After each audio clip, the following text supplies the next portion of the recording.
La Bible suggère que l'Antéchrist émergera en tant que leader politique, très charismatique, capable de mettre fin aux différences entre les nations, unissant les peuples sous un seul gouvernement, son gouvernement en promettant la paix, la prospérité et la résolution de conflits séculaires.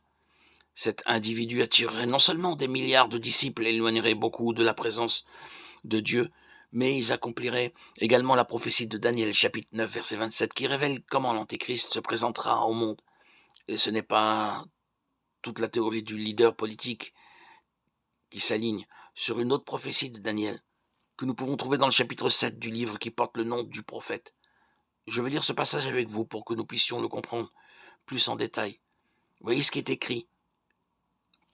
Il me parla ainsi, le quatrième animal. C'est un quatrième royaume qui existera sur la terre, différent de tous les royaumes, qui dévorera toute la terre, la foulera et la brisera. Les 10 cornes, ce sont 10 rois qui s'élèveront de ce royaume. Un autre s'élèvera après eux. Il sera différent des premiers. Et il abaissera 3 rois et prononcera des paroles contre le Très-Haut. Il opprimera les saints du Très-Haut. Et il espérera changer les temps et la loi. Et les saints seront livrés entre ses mains pendant un temps, des temps, et la moitié d'un temps. Maintenant, nous allons analyser la partie de cette prophétie de Daniel et comprendre les raisons pour lesquelles tant de personnes croient que l'Antéchrist viendra dans le monde sous la forme d'un leader politique. La première partie parle d'un quatrième royaume différent des autres royaumes qui aura le pouvoir de dominer toute la terre. Cela pourrait être interprété comme un gouvernement mondial très puissant dirigé par l'Antéchrist. Un homme qui se démarquerait des autres par son charisme, sa compétence politique et sa capacité de persuasion. La deuxième partie parle de dévorer toute la terre. Cette image pourrait symboliser la domination du leader sur plusieurs nations et gouvernements probablement obtenus par des conquêtes militaires, des manœuvres politiques ou d'autres formes de répression. La troisième partie qui dit que l'Antéchrist parlera contre le Très-Haut peut être interprétée comme une tentative de ce leader de détourner l'adoration et la loyauté des gens vers Dieu pour lui-même. Et son gouvernement alors.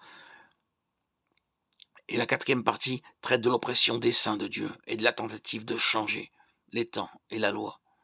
Serait une continuation de la troisième. Autrement dit, ceux qui ne se plieront pas à la direction de l'Antéchrist en s'alignant sur ses valeurs et principes seront persécutés et tués avec le temps. Tout comme dans la première théorie, plusieurs hommes politiques mondialement connus ont été désignés comme des antéchrists potentiels tels que Néron, Napoléon, John Kennedy, Mikhail Gorbatchev, Ronald Reagan. Et plus récemment, les noms de Barack Obama, Donald Trump, Joe Biden, Vladimir Poutine et le roi Charles.